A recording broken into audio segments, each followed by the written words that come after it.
ରଜ ମଉଜ ମହୋତ୍ସବ ପାଳିତ। ବସୁମତୀ ସାହିତ୍ୟ ସଂସଦ ଜୟପୁର ଆନୁକୂଲ୍ୟରେ ସ୍ଥାନୀୟ ଜ୍ୟୋତି କଲ୍ୟାଣ ମଣ୍ଡପ ପରିସରରେ ରଜ ମଉଜ ମହୋତ୍ସବ ପାଳିତ ହୋଇଯାଇଛି। ଏହି କାର୍ଯ୍ୟକ୍ରମକୁ ଅନୁଷ୍ଠାନର ସଭାପତି ଶ୍ରୀଯୁକ୍ତ ବିଷ୍ଣୁ ପ୍ରସାଦ ପାତ୍ର ଆନୁଷ୍ଠାନିକ ଭାବେ ଉଦ୍ଘାଟନ କରିଥିଲେ। ସମ୍ପାଦକ ଶ୍ରୀଯୁକ୍ତ ଚନ୍ଦ୍ରମଣି ବାରିକ ରଜ ମଉଜ ମହୋତ୍ସବ ପାଳନର କାର୍ଯ୍ୟସୂଚୀ ସମ୍ପର୍କରେ ସୂଚନା ପ୍ରଦାନ କରିଥିଲେ। ସହ ସମ୍ପାଦକ ଲୋକନାଥ ମହାନ୍ତି କାର୍ଯ୍ୟକ୍ରମ ପରିଚାଳନା କରିଥିଲେ।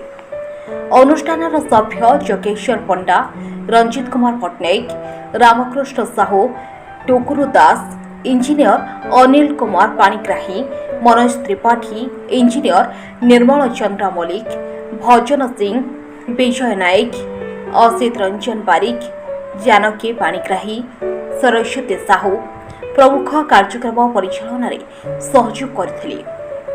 ରଜ ମହୋତ୍ସବର ପ୍ରଥମ ଦିବସରେ ଝୋଟି ପ୍ରତିଯୋଗିତା, ପିଠା ପ୍ରତିଯୋଗିତା, କୁଇଜ ପ୍ରତିଯୋଗିତା ଅନୁଷ୍ଠିତ ହୋଇଥିଲା। ପରେ ପରେ ଜୟପୁର କଳାକେନ୍ଦ୍ର ତରଫରୁ ଗୁରୁ କାହ୍ନୁଚରଣ ପ୍ରଧାନଙ୍କ ତତ୍ତ୍ୱାବଧାନରେ ସାଂସ୍କୃତିକ କାର୍ଯ୍ୟକ୍ରମ ଅନୁଷ୍ଠିତ ହୋଇଥିଲା।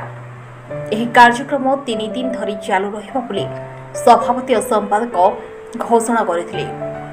କାର୍ଯ୍ୟକ୍ରମର ଦ୍ୱିତୀୟ ଦିନରେ ପିଠା ପ୍ରତିଯୋଗିତା, କୁଇଜ ପ୍ରତିଯୋଗିତା ଏବଂ ଜୟପୁର ମୀରା ଡ୍ୟାନ୍ସ ଗ୍ରୁପ ତରଫରୁ ଗୁରୁ ପଞ୍ଚନର ମିଶ୍ରଙ୍କ ତତ୍ତ୍ୱାବଧାନରେ ସାଂସ୍କୃତିକ କାର୍ଯ୍ୟକ୍ରମ ଅନୁଷ୍ଠିତ ହୋଇଥିଲା। ଜୟପୁର ବାଲ୍ମୀକି ମହାପାତ୍ରଙ୍କ ରିପୋର୍ଟ, ସାବ୍ରି ଏକ୍ସପ୍ରେସ।